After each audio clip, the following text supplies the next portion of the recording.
Hello everyone, welcome back to the Patels e learning zone.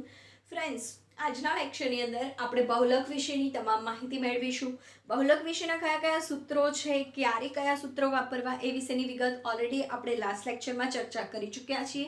જો તમે last lecture ન જોયો હોય તો પ્લેલિસ્ટની અંદર જઈને ચેપ્ટર નંબર 3નું પ્લેલિસ્ટ ચેક કરજો, એટલે તમને મળી જશે તમામ દાખલાઓ, મધ્યસ્થ, શતાંશક, દશાંશક, ચતુર્થક, તમામ દાખલાઓ મળી રહેશે. ઓકે, સો આજના લેક્ચરમાં આપણે દાખલા નંબર 4થી શરૂઆત કરીએ છીએ. અચ્છા, તમને કોઈ ડિફિકલ્ટીનો મેસેજ મને મળ્યો નથી, એટલે માનું છું કે જે હોમવર્કમાં આપેલ દાખલા નંબર 3 છે એ તમે ક્લિયર કરી દીધો હશે. ઓકે, સો સ્ટાર્ટ કરીએ આજના લેક્ચરમાં આપણે દાખલા નંબર 4. એક્સરસાઇઝ 3.5 દાખલા નંબર 4. રકમ કંઈક આવી છે. દોડવાની સ્પર્ધામાં 3 સ્પર્ધકોએ લીધેલા સમય દર્શાવતી નીચેની માહિતી પરથી બહુલક વિશે તમારું મંતવ્ય જણાવો. હવે બહુલક વિશે આપણે મંતવ્ય જણાવવાનું છે, માટે બહુલક પણ શોધવો જ પડશે. ચલો, એની અંદર આપણને આપેલું છે શું, જો તો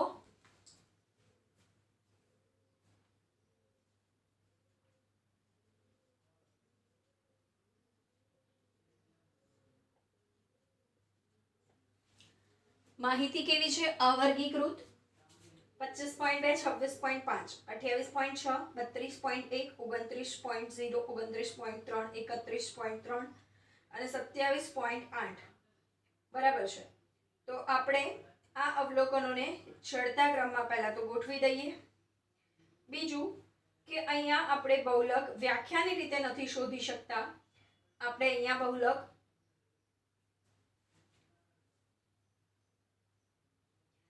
આપણે અહીંયા બહુલકની સંખ્યા જે છે એ આપણે આસાદિત સૂત્ર પ્રમાણે ગણવી પડશે.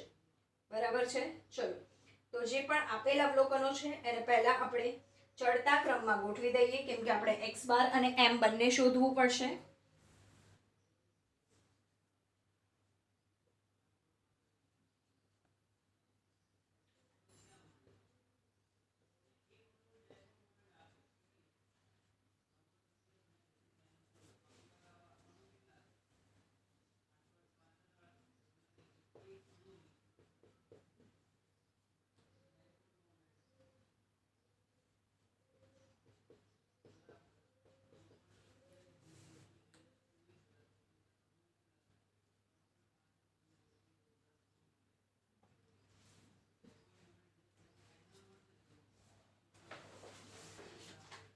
પચીસ પોઈન્ટ 2, 26.5, 27.8.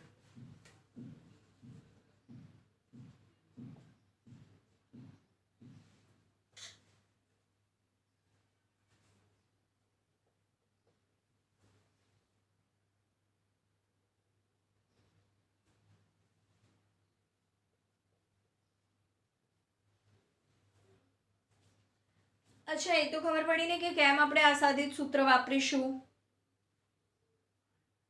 ના પડી? ભાઈ, અવર્ગીકૃત માહિતી હોય ત્યારે જે વસ્તુ સૌથી વધુ વખત રિપીટ થતી હોય એને આપણે બહુલક કહી દઈએ છીએ, રાઈટ? પણ અહીંયા એક પણ અવલોકન રિપીટ થતું નથી, તો હવે કોને બહુલક કેવું? ફસાઈ ગયા. જ્યારે પણ ફસાઈ જઈએ ત્યારે આસાદિત સૂત્રના મદદથી જ બહુલક શોધી શકાય. ક્લિયર?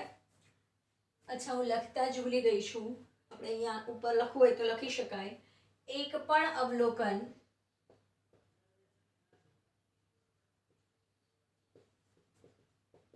પુનરાવર્તિત થતું નથી.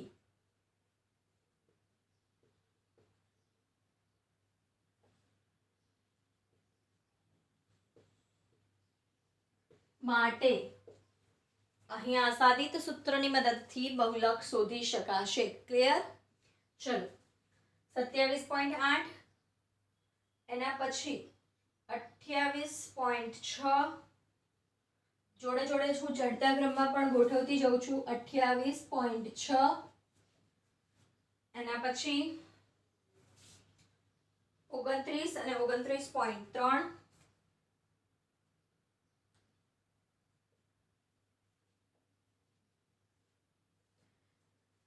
એના પછી 31.3 અને 32.1.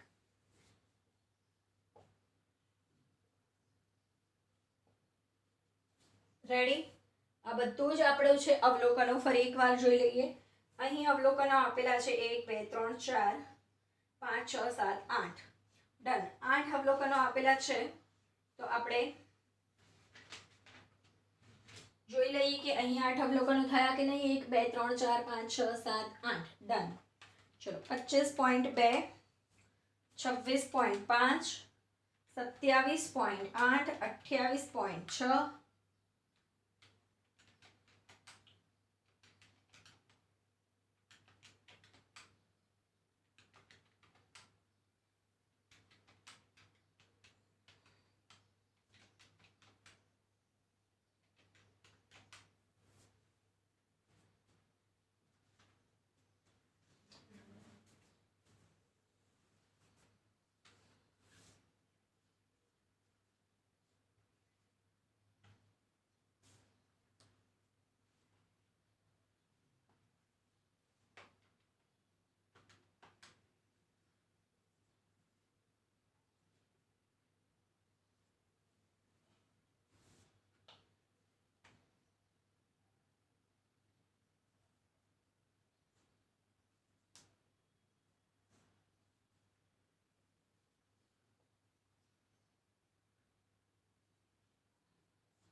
હવે સમજજો કે જ્યારે પણ આ રીતે પોઈન્ટમાં આવે છે કે 4.5મું અવલોકન, તો એ સમયે તમારે 4મું અવલોકન અને 5મું અવલોકન આ બંનેની સંખ્યાનો કહેવાય મધ્યક લઈ લેવાનો, એટલે કે એવરેજ. બરાબર છે? તો m બરાબર ચોથું અવલોકન પ્લસ 5મું અવલોકન ભાગ્યા 2.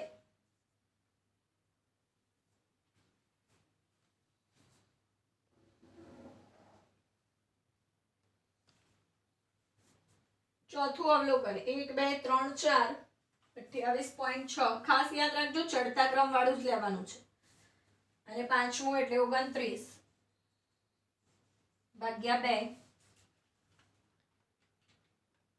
28.6 પ્લસ 29 57.6 ભાગ્યા 2.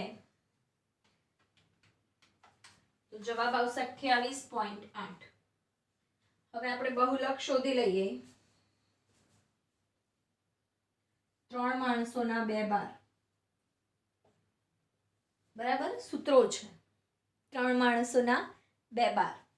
ચલો 3m 28.8 માઇનસ 2x બાર 28.73. ચલો ગુણ્યા 3 એટલે 86.4. 28.73 ગુણ્યા 2 57.46. 86.4 માઇનસ 57.46. તો તમારો જવાબ મળે છે 28.94. એકમ આપેલા હોય તો લખવા પડે. એકમો આપણને આપેલા છે. યસ, સમય આપેલો છે સેકન્ડમાં, તો અહીંયા લખીશું સેકન્ડ. ક્લિયર? ડન. શું કર્યું આપણે? પહેલા ચડતા ક્રમમાં શોધીને બધાનું ટોટલ કર્યું, x બાર શોધ્યો, m શોધ્યો, અને એના પછી બહુલકના આસાદિત સૂત્રની અંદર મૂકી દીધા કિંમતો, એટલે આપણને જવાબ મળી ગયો. ક્લિયર? સમજ પડી ગઈ? નેક્સ્ટ આપણે જોઈ લઈએ દાખલા નંબર 5.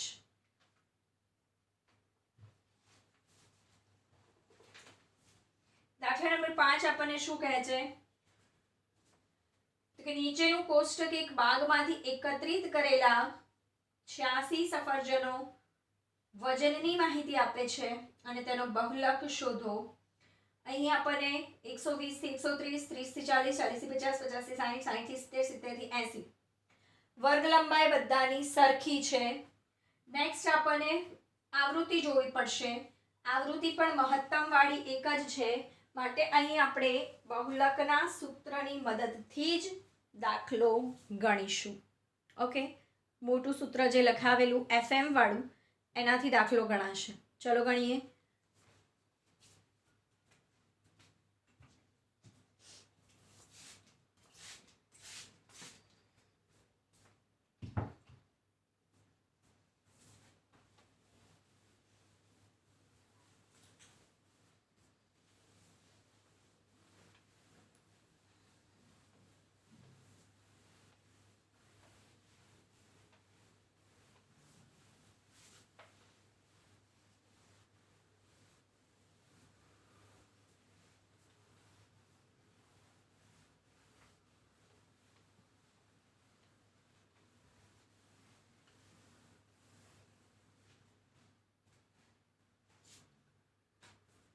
ટેબલ બનાવીશું પહેલાં તો, જે આપેલું છે એઝ ઇટ ઇઝ. અહીંયા આપણે CFની પણ જરૂર પડવાની નથી.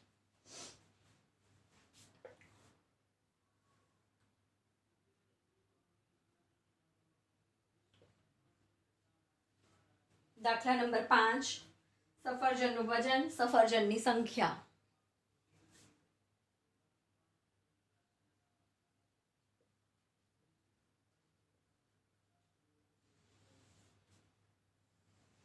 આપણે સાદી ભાષામાં MF કહી દઈએ. આવૃત્તિ 120 થી 190.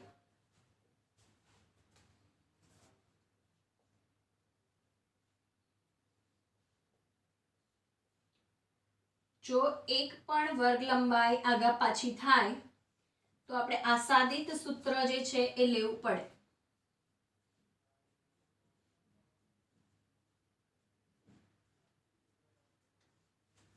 આવૃત્તિ 8, 13, 19, 23.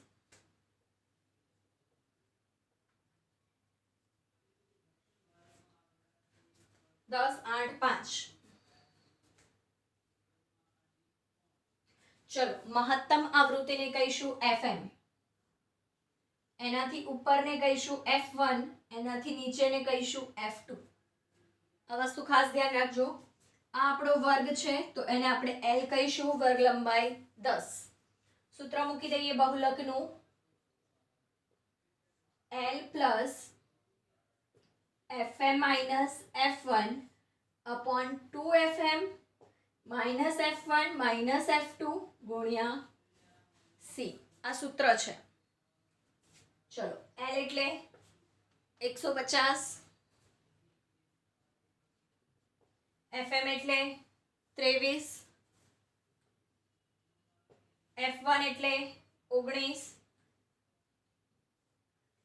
2FM એટલે 46, F1 19, F2 10 ગુણ્યા 10.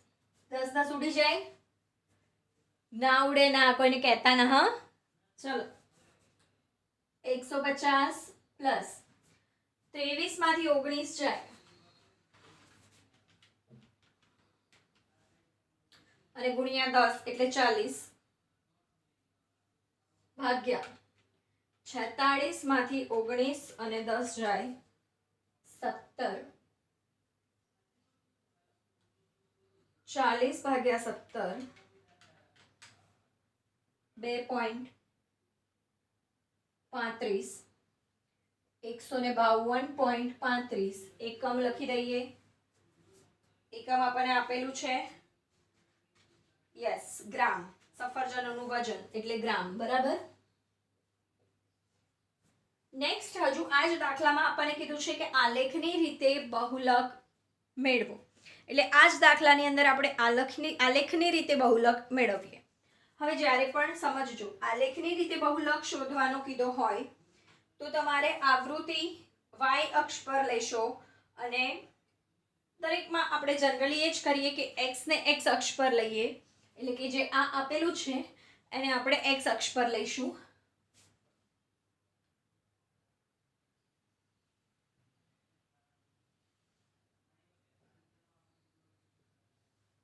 આ આવૃત્તિ માટે છે, આ વર્ગો માટે છે.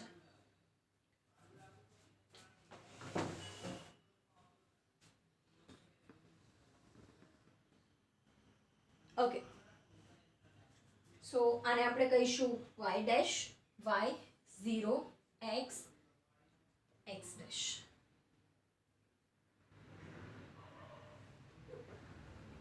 ચલો ડન. હવે આપણે 120 થી સ્ટાર્ટ કરવાનું છે.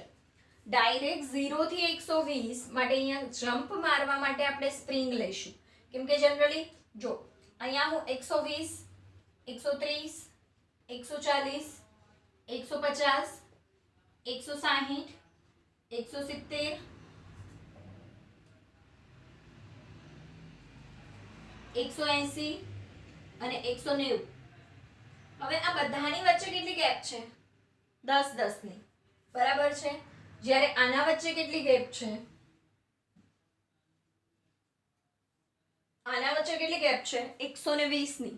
હવે દરેક સેન્ટીમીટરમાં 10 10 ની ગેપ છે, પણ પહેલા સેન્ટીમીટરમાં 10 ની ગેપ નથી. તો તમે એવું કરી શકો છો કે સ્પ્રિંગ વચ્ચે મૂકો જેથી કરીને જમ્પ મારી શકાય. આ લોજિક છે ભાઈ, સમજ પડી? ખાલી યાદ રાખવા માટે.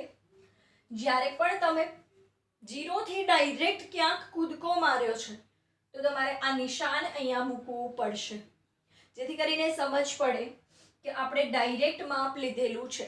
ક્લિયર? ખ્યાલ આવે છે? ચલો નેક્સ્ટ આવૃત્તિ આપણને આપેલી છે. એમાં મેક્સિમમ આવૃત્તિ છે આપણી 23.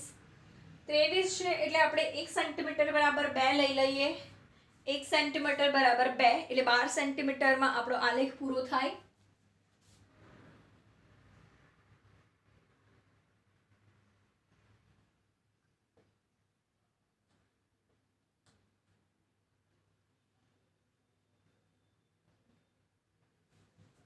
ચલો રેડી? તો 2 4 6 8 10 12 14 16 18 20 22 24. રેડી? 24 સુધી દેખાય છે? Yes, complete, perfect. ચલો આ જે આપેલું છે એ છે સફરજનોની સંખ્યા.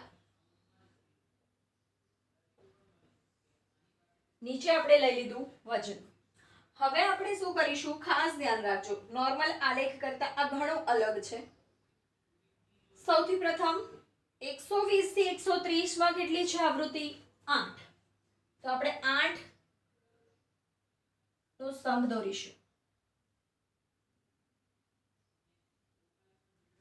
એના પછી 130 થી 140 13 છે, તો આપણે 13 નો સ્તંભ દોરીશું, પણ એકદમ અડોઅડ સ્તંભ દોરવાનો છે.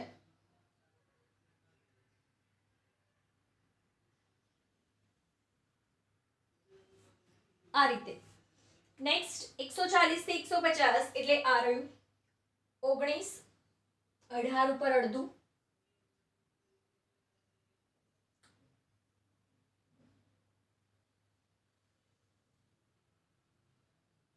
150 થી 160 23, 22 પર અડધું,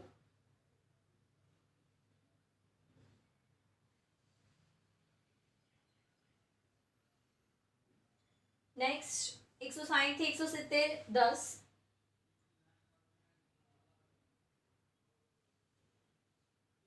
170 થી 180 8,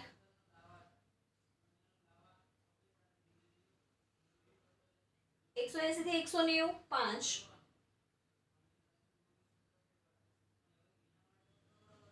હવે ખાસ ધ્યાન રાખજો, જે સૌથી મોટો સ્તંભ બન્યો એને એના નેક્સ્ટ થી જોડીશું. તમે સ્કેલ થી કરશો, ફૂટપટ્ટીથી આ કામ, બરાબર છે? અને એના આગળવાળાને આ છેડેથી જોડીશું.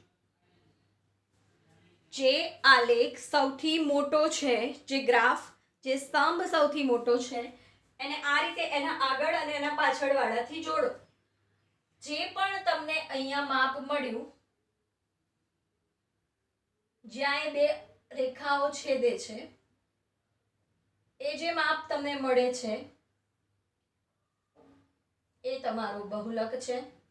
આપણે આલેખની રીતે બહુલક શોધ્યો કહેવાશે. હવે જો અહીંયા 1 સેન્ટીમીટર બરાબર 150 થી 160 છે.